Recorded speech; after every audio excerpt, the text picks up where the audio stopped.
one Democrat on the committee spoke out about Epstein or his victims of this very terrible tragedy, other than to say that he didn't like the plea deal.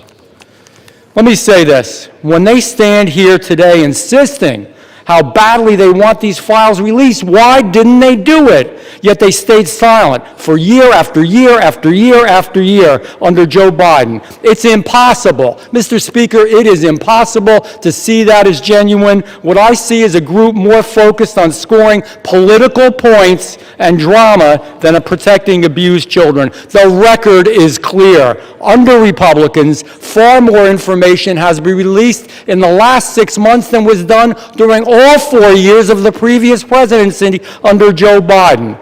We've actually been the party of transparency. We've released the information. We've told the truth.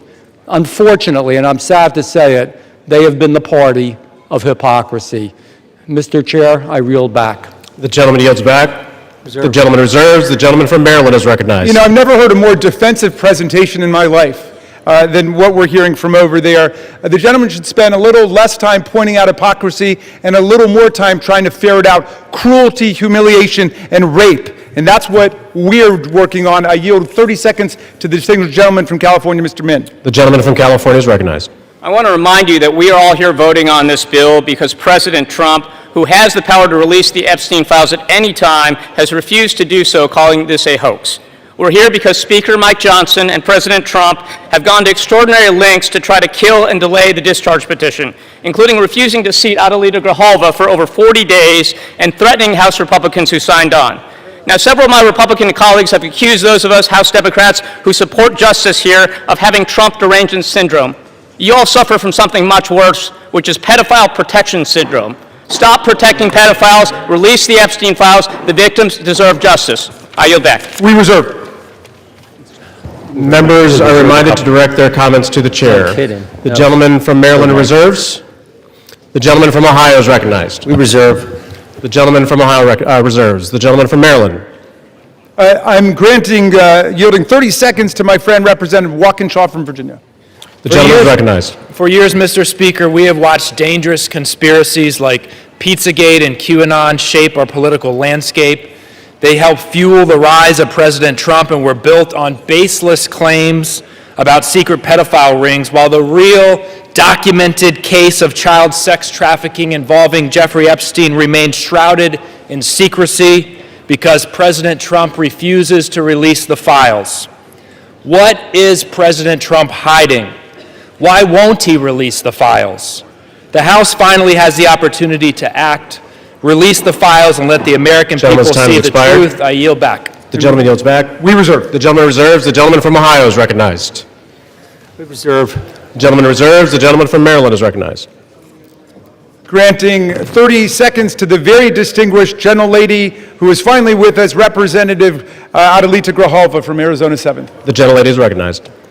Thank you. Mr. Speaker, I rise today to acknowledge the survivors, family members, and advocates who are here today and have never given up.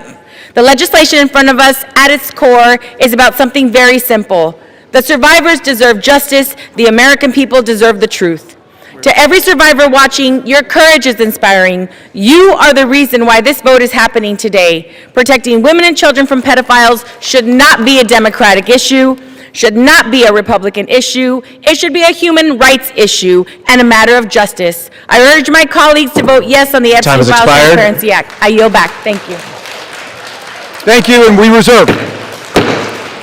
The chair will remind all persons in the gallery that they are here as guests of the House and that any manifestation of approval or disapproval of proceedings is in violation of the rules of the House. The gentleman from Maryland. Yeah, but I'll just add, they're here as honored guests of the House, and we're delighted they're here, and with that, we reserve. The gentleman reserves. The gentleman from Ohio is recognized. Yeah, we reserve. The gentleman reserves. The gentleman from Maryland. I'm granting 30 seconds to Representative Lois Frankel from Florida. The gentlelady from Florida is recognized. Mr. Speaker, for far too long, the survivors of Jeffrey Epstein's abuse were failed.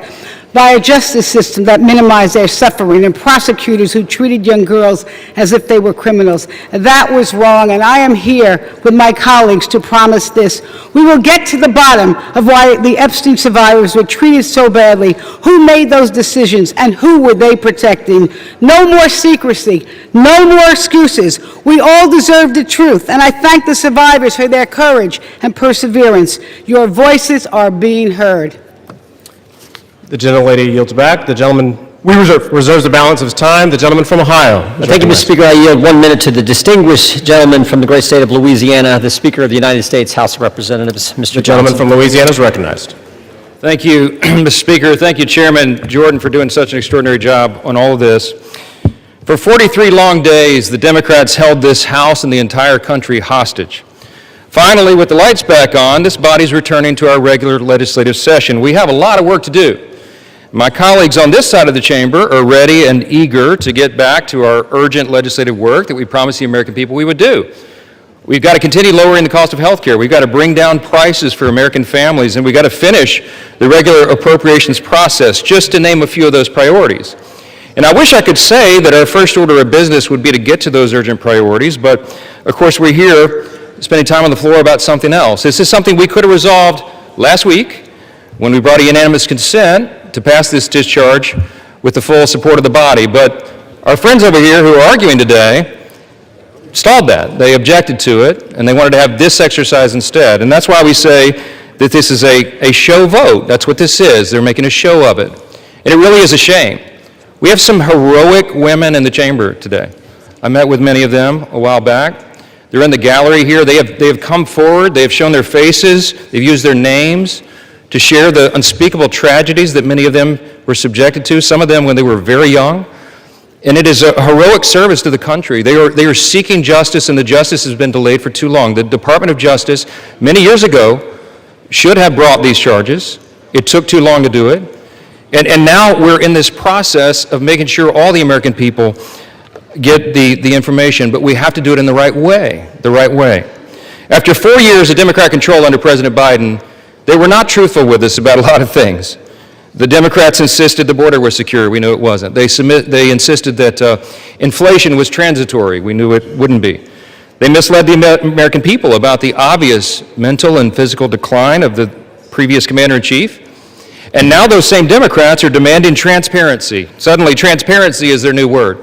Out of nowhere, they've taken a curious concern in the Epstein investigation, all in the name of that, in the name of transparency. But the question has been asked here many times during the debate on the floor, and everybody questioning why it is the Democrats have done this right now have to look at the obvious facts. The Democrats had all the Epstein files in their possession for 4 long years under the Biden presidency. The Biden Department of Justice had these files, and no one on this side who is breathless today about the urgency of this release ever said a word about it. And it was the Democrats who could have urged President Biden's Department of Justice to go beyond prosecuting just Epstein and Ghislaine Maxwell, but they didn't do it. And so it's a fair question to ask today, why now? Why the sudden urgent interest in Jeffrey Epstein? Look, we know why. It's because the Democrats were never interested in transparency or executing justice or protecting the victims of this unspeakable tragedy before. The simple truth is obvious for everybody to see. This is a political exercise for Democrats, and it pains me to say it. I wish that was not the truth, but it is, and it's undeniable. This is as deceitful and dishonest as their pointless stunt was to shut the government down. Democrats are using the Epstein tragedy, the unspeakable evils that this guy committed with his trafficking ring and all of the abuses that they made these young women go through. They're using that as a political weapon to try to distract from their failures as a party and to try their best to try to tie President Trump somehow into this wretched scandal. The president had nothing to do with it. He's been very clear, and he has nothing to hide, and that's why he's endorsed the vote today. I suspect this vote will be probably unanimous. But here's the important point that everybody needs to understand. We have been advocates of maximum transparency, but we have also insisted that the victims be carefully protected. The Oversight Committee has been doing extraordinary work, and we've got some of the most vigorous advocates on the Republican and Democrat side on the Oversight Committee. They've been working in earnest to deliver transparency for the American people and to do it in a responsible manner. What do we mean by that? The bipartisan effort over there is already producing all the results that the discharge petition seeks and much, much more. Chairman Comer and all of these advocates over there have been releasing thousands of documents, for example, from the Epstein estate. And by the way, in my view, that's been the greatest treasure trove of information because it's yielded for us Epstein's own personal flight logs, his financial records, his daily calendars, and so much more. But importantly, none of that was addressed or is addressed in the legislation that's being voted on today. The estate files wouldn't even have been encompassed in that. And so it goes to show that the Oversight Committee is doing it from the right way. From the very beginning, we've been insistent that this matter be handled carefully and with the utmost caution and care for the people who have been harmed. They should not be made to suffer any longer. We're talking about real people's lives at stake here, and young victims who don't want to be dragged into this political game that could get hurt further. But the Democrats are rushing the release of thousands of unsubstantiated documents that may be included in this, that are going to be in the public domain with the passage of this bill. And there are serious deficiencies in the legislation that I have noted at length, and Republicans have to work to address those deficiencies in the Senate if and when this legislation is advanced. I stood before the American public today at our press conference, and I explained in detail the dangers of the discharge petition. We have posted at my website, speaker.gov, a summary. The legal counsel, a small army of lawyers, put this together. I used to be a federal court litigator. Many of my colleagues who have spoken today were. We understand the dangers of how this was haphazardly drawn up. And among them, by the way, Mr. Speaker, before I forget, I seek unanimous consent to enter into this document into the record. It's on the website. It's entitled, How the Flaws of H.R. 4405 Could Re-Victimize Epstein's Victims, Create New Victims, and Damage the Judicial System. It is dated today. Thank you. And it summarizes just 5 or 6 of the major concerns. Among them, it fails to fully protect victim privacy. It could create new categories of victims. It potentially jeopardizes grand jury secrecy. It fails to prohibit release of child sexual abuse materials that are not appropriately defined in the legislation. It jeopardizes future federal investigations, and we have national security concerns regarding classified information. We'll put this in the record because we need the legislative record to reflect what is the legislative intent behind this vote. I used to litigate cases. We would litigate federal statutes and whether or not they could survive, and legislative intent is important, and we need to say clearly for the record, as a Speaker of the House, I'm saying to you, this legislation that will pass today is flawed and it must be amended. The question is, why didn't we amend it here before we passed it? Because the authors won't allow it. Because under the rules of the House, under a discharge petition, they have to agree to consent for the legislation to be amended, and they're not doing that. So now we rely upon our partners in the other chamber to get that done, and they need to do that. The victims deserve our utmost respect. In fact, they should be saluted for their courage. And the young women who have not come forward, who are now, some of them are middle-aged women who have not come forward, also deserve our respect, and they deserve to be protected. Republicans support transparency. We want maximum transparency, especially when it comes to disclosing the names of anybody who had anything to do with these evils, anybody who conspired with or aided in any way Jeffrey Epstein. They must be brought to justice. We want the bill to be amended so it doesn't, at the same time, violate victim privacy, create new victims, disclose the names of any whistleblower or informant, cause the release of grand jury materials or child sexual abuse materials, or undermine our national security. And if and when the Senate takes this up, we will work with our colleagues over there to make sure that these things are corrected. I'll just close with this simple thought. We've been at this a while. It's drug on for a while, but it's time for this to come to light. I expect that this will be a unanimous vote, and it will reflect what I think every member in this chamber, and I'll say this now, at least in recent days, every member of the chamber on the Democrat side, they didn't say anything for 4 years, but they're for maximum transparency now, and so is this side. But we want to do it in a respectful and careful manner so that we don't subject innocent people to further harm. And that has been the whole thing. I told all my members today I'll be voting yes on this, and I suspect almost everyone will. We'll send it to the Senate, and we hope it's corrected. Thank you for the time, Mr. Speaker, and I yield back. Gentleman reserves. The gentleman from Maryland is recognized. I'm yielding to Mr. Gomez for the sole purpose of making a parliamentary inquiry. Mr. Gomez is recognized. Mr. Speaker, I rise to ask a point of parliamentary inquiry. Is this an appropriate time to point out that the Republicans named children's savings account in their so-called One Big Beautiful Bill after Donald Trump, someone connected to one of the most has not notorious stated pedophiles a in this country? parliamentary Or that inquiry. the Speaker of the gentleman will House just suspend. lied on the floor by stating that there was gentleman will protections for the victims in the Epstein bill. The gentleman is no longer recognized. The gentleman from Maryland, you are recognized. Thank you. I am prepared to close. I've got no more speakers on my side. The gentleman reserves. Gentleman from Ohio is recognized. Thank you, Mr. Speaker. No. Gentleman from Ohio has 30 seconds. Can I inquire how much time is remaining? 30 seconds.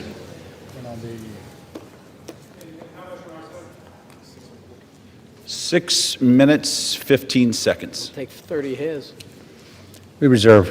Gentleman reserved. Gentleman from Maryland is recognized. I'll take the opportunity of the Speaker's presence to respond to some of the things that he said. In the very presence of the victims and the survivors who come to join us today, the Speaker said that now would be a time we should be working on urgent legislative work. Mr. Speaker, justice is urgent legislative work. The truth is urgent legislative work. The Speaker says, why now? Why now? Well, Mr. Speaker, you were the one who refused to swear in Adelita Grijalva for 50 days. We would have done it 50 days ago, but she provided the 218th signature on the discharge petition. So why now? It was because of your dilatory tactics, your delay, your postponement of it. Now, the gentleman says that there are not sufficient protections. There are protections in the bill for the victims to make sure that their names will be redacted. And yet we hear even the Speaker of the House of Representatives openly inviting the U.S. Senate to start finger painting on this bill, which we have waited more than 5 months to bring to the floor. The Senate should pass the bill exactly as it's written. The President should sign it exactly as he said he would when he finally changed his mind. And the Epstein file must be released. Moreover, if the President is serious about what he's saying, he's got the power to release the Epstein file right now. Nobody's stopping him. It's within his possession. It's within his control. He can release the whole thing, and he can redact the names of the victims and others who are innocent in this process. Mr. Speaker, Speaker Johnson said that these are unspeakable evils. Well, because of the bravery and the invincible courage of the women who've joined us today, they're no longer unspeakable. They're spoken. They're articulated. The cat is out of the bag, and we know what's been going on for decades. It's been a double standard of justice, going all the way back to Alex Acosta, who later got rewarded with a cabinet appointment in the Trump administration. Alex Acosta had a 60-count federal indictment ready to go against all kinds of people for an interstate sex trafficking conspiracy with solicitation, with child sex abuse, all of it. And he traded that 60-count federal indictment for 1 count in state court.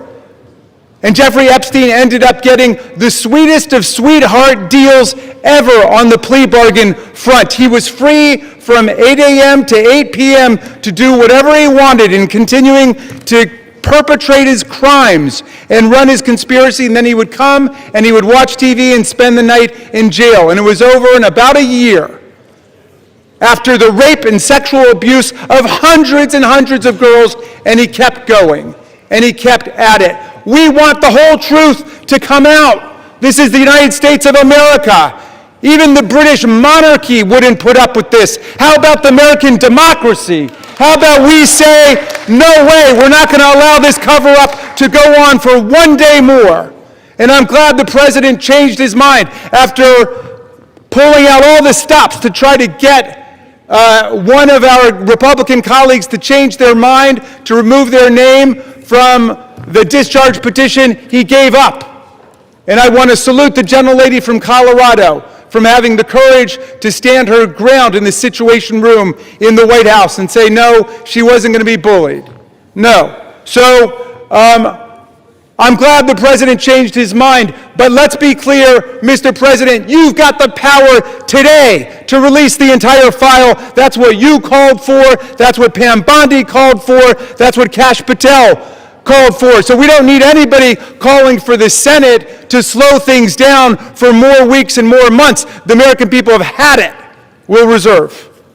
Gentleman reserves. Gentleman is reminded to direct your comments to the chair and not your colleagues. The gentleman from Ohio is recognized, and you do have 90 seconds remaining. Correction. Thank you, Mr. Speaker. I yield 30 seconds to the gentleman from Texas. Gentleman from Texas is recognized. The Democrat Party, with help from the dishonest media, used the Epstein files not to seek justice from the victims, but to smear President Trump. And it's sickening, quite sickening.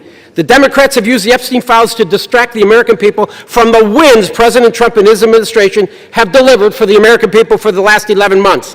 I'm proud to work with my Republican colleagues on the House Oversight Committee in coordination with the Justice Department. 65,000 pages of documents are related from Epstein released. What have my Democrat colleagues done? They selectively leaked and altered documents to mislead the American people. As President Trump has stated, we have nothing to hide here. I'm voting to release the files so that we can move on from this smear campaign the Democrats have manufactured. God bless Gentleman's Donald J. time has Trump. expired. Gentleman from Maryland is recognized. Reserve the balance of my time. Gentleman reserves. Gentleman from Ohio reserves. Gentleman from Maryland is recognized. All right. How much time do I have to close? You have 2 minutes. Thank you, Mr. Speaker. And I want to thank all of America for tuning in to this. I want to thank Representatives Massey and Khanna, Representative Green, all of those who have insisted upon bringing the truth forward and a reckoning with the reality of one of the worst international child sex trafficking rings ever to exist in the United States and the cover-up attendant to it. We've got the opportunity today to do justice for the victims, for the survivors who have come forward to say that the voice of the victims and the survivors must be put at the very center of our deliberations, not shunted off to the side, not submerged, not subordinated, but put at the very center. We must hear from the people who themselves were victimized by this nightmare. Now, our colleagues across the aisle seem to want to make this into some sort of partisan contest. I haven't heard so much talk about the Democrats since the Democratic National Convention. And all that we've done here is to say we want to bring the truth forward along with a bipartisan group. We don't want the Senate monkeying around with this in order to slow things down. We want it passed in the Senate. We want it signed. And before that, if the president is true to his word and he wants to see all of this come to light, he can release it now instead of fighting, kicking, and screaming every step along the way. But I'm glad he's changed his mind, and I hope he maintains the momentum he's got to stick with the vast majority of the American people who want to see that the truth is done here. And while he's at it, the administration could reconsider their terrible policies gutting federal offices and programs designed to combat violence against women. The DOJ terminated hundreds of grants to police departments, defunding the police when it comes to investigating violent sex crimes and to support victims. His DOJ destroyed programs to combat international human trafficking rings. Let's get back on the side of the women. I yield back. Gentleman yields back. The gentleman from Ohio. Thank you, Mr. Speaker. Thank you, Mr. Speaker. The Speaker Johnson said it right. Why now after 4 years of doing nothing? Because going after President Trump is an obsession with these guys. Best example is John Brennan testified in front of our committee under oath, said he was not involved with the dossier. Only problem is Tulsi Gabbard declassified a report, released that report, and it said exactly the opposite. And she related a story in there where a CIA official went up to Mr. Brennan and said, we shouldn't include this in the report. And John Brennan's response was, yeah, but doesn't it ring true? Forget the facts, forget the truth, go after Trump, put it in. Same dynamic at work here. We're all for protecting innocent victims. We're all for exposing the bad guys who did bad things. But this is an obsession with the left. For 10 years, it's going after President Trump. So vote yes. Make sure the bad guys are held accountable. We all want to do that. Speaker Johnson's right. I think it's going to be unanimous. But understand what they're doing, because they had 4 years and didn't do a darn thing. With that, I yield back. Gentleman yields back. The question is, will the House suspend the rules and pass the bill H.R. 4405? Those in favor, say aye. Aye. Those opposed, say no. In the opinion of the chair, two-thirds being in the affirmative, the rules are suspended, the bill is passed, and without Can I request a recorded vote, Mr. Speaker? The gentleman from Maryland is recognized. Yeah, I'm requesting a recorded vote. The gentleman from Maryland has requested a recorded vote. Those favoring a recorded vote will rise. A sufficient number having risen, a recorded vote is ordered. Members will record their votes by electronic device. Pursuant to Clause 9 of Rule 20, this 15-minute vote on the motion to suspend the rules will be followed by 5-minute votes on ordering the previous question on House Resolution 879, adoption of House Resolution 879 if ordered, and adoption of House Resolution 878. This is a 15-minute vote.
On this vote, the yeas are 427, the nays are 1. Two-thirds being in the affirmative, the rules are suspended, the bill is passed, and without objection, the motion to reconsider is laid on the table.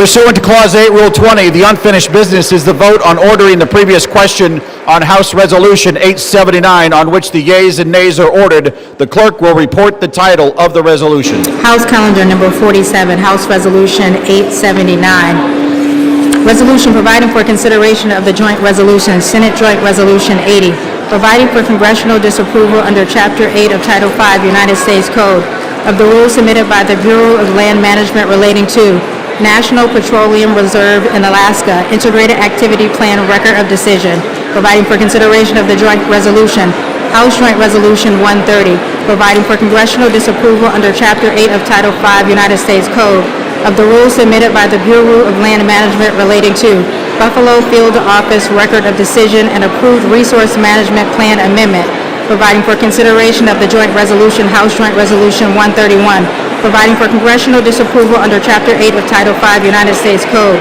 of the rules submitted by the Bureau of Land Management relating to Coastal Plain Oil and Gas Leasing Program Record of Decision, providing for consideration of the concurrent resolution, House Concurrent Resolution 58, denouncing the horrors of socialism, providing for consideration of the bill, H.R. 1949, to repeal restrictions on the export of import of natural gas, providing for consideration of the bill, H.R. 3109, to require the Secretary of Energy to direct the National Petroleum Council to issue a report with respect to the petrochemical refineries in the United States and for other purposes, providing for consideration of the bill, H.R. 5107, to repeal the Comprehensive Policing and Justice Reform Amendment Act of 2022, enacted by the District of Columbia Council, providing for consideration of the bill, H.R. 5214, to require mandatory pretrial and post-conviction detention for crimes of violence and dangerous crimes and require mandatory cash bail for certain offenses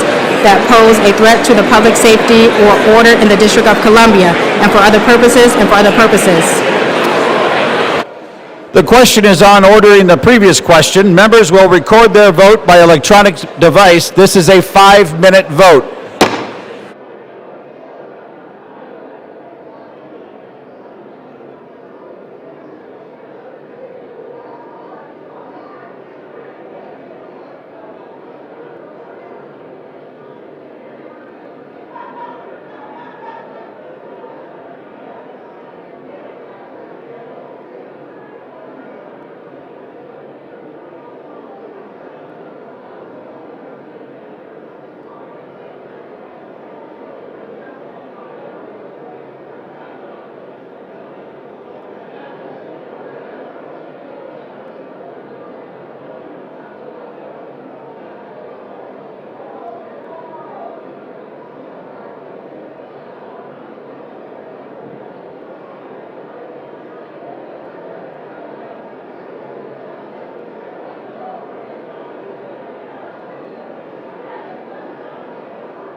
On this vote, the yeas are 217, the nays are 211. The previous question is ordered.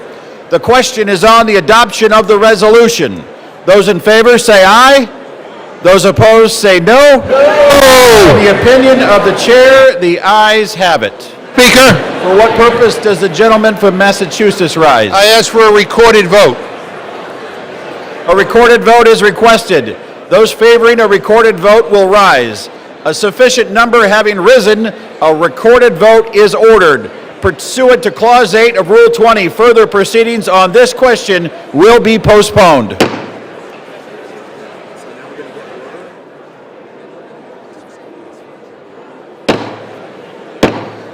The House will be in order. The House will come to order. The House will come to order. For what purpose does the gentleman seek recognition? To speak out of order for 1 minute, Mr. Speaker.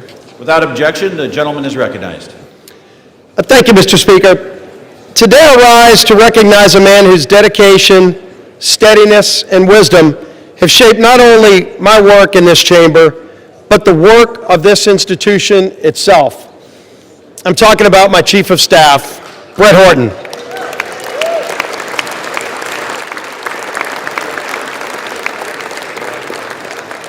There are few people who know Capitol Hill more intimately than Brett. For 15 years... Gentlemen will suspend. The House will be in order. Gentleman's For recognized. 15 years, he's been by my side. He began as my counsel in 2010 and worked his way through some of the most demanding, consequential roles in the House. Policy Director at the Republican Study Committee, Floor Director in the Majority Whip's office, and for the last decade, my Chief of Staff in both the Whip's office and the Leader's office. To me and to countless members of Congress and staff, Brett Horton has been far more than a colleague. He's been a trusted advisor, steady in his approach, wise in his counsel, and deliberate in his words and actions. When the stakes were the highest, Brett's voice was the one you wanted in the room. His fingerprints are on every major Republican policy victory we've achieved in the past decade. But perhaps more importantly, he's been by my side through tough personal and professional challenges that extend far beyond legislating. In the aftermath of the congressional baseball shooting, an event that shook my family, my staff, and this entire conference in Congress, Brett's leadership and friendship were unwavering. He helped carry us through one of the most difficult and unprecedented challenges we ever faced. Mr. Speaker, public service at this level demands trust, character, and unwavering duty for the institution that is this United States Congress. Brett Horton embodies all of these qualities. I'm profoundly grateful for his years of service to me personally, to this House, and to our country. As Brett begins his next chapter, I have no doubt he'll continue to serve with the same excellence that has defined his entire career. The United States House of Representatives is the stronger institution because of Brett Horton's distinguished service here. I wish Brett all the best in his future endeavors, and I tell you, thank you, Brett, for your personal friendship and for your service to this great United States of America and this great Congress. Thank you, Brett Horton.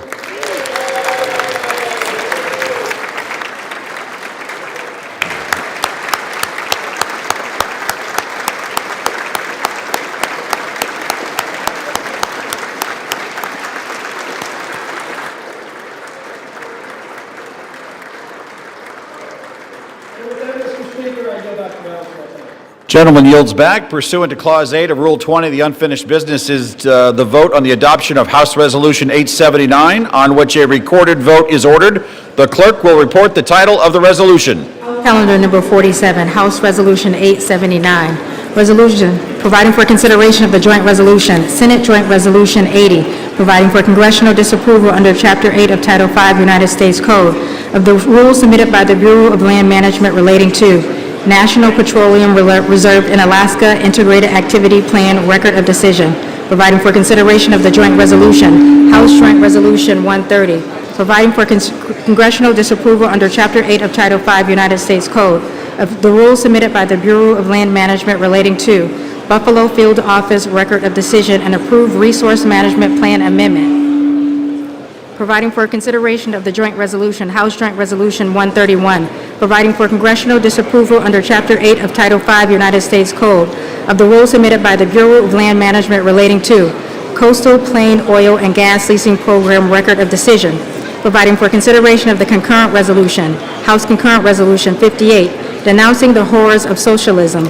providing for consideration of the bill, H.R. 1949, to repeal restrictions on the export and import of natural gas, providing for consideration of the bill, H.R. 3109, to require the Secretary of Energy to direct the National Petroleum Council to issue a report with respect to the petrochemical refineries in the United States and for other purposes, providing for consideration of the bill, H.R. 5107, to repeal the Comprehensive Policing and Justice Reform Amendment Act of 2022, enacted by the District of Columbia Council, providing for consideration of the bill, H.R. 5214, to require mandatory pre-trial and post-conviction detention for crimes of violence and dangerous crimes, and require mandatory cash bail for certain offenses that pose a threat to the public safety or order in the District of Columbia, and for other purposes and for other purposes. The question is on the adoption of the resolution. Members will record their votes by electronic device. This is a 5-minute vote.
On this vote, the yeas are 217 and the nays are 210. The resolution is adopted without objection. The motion to reconsider is laid on the table.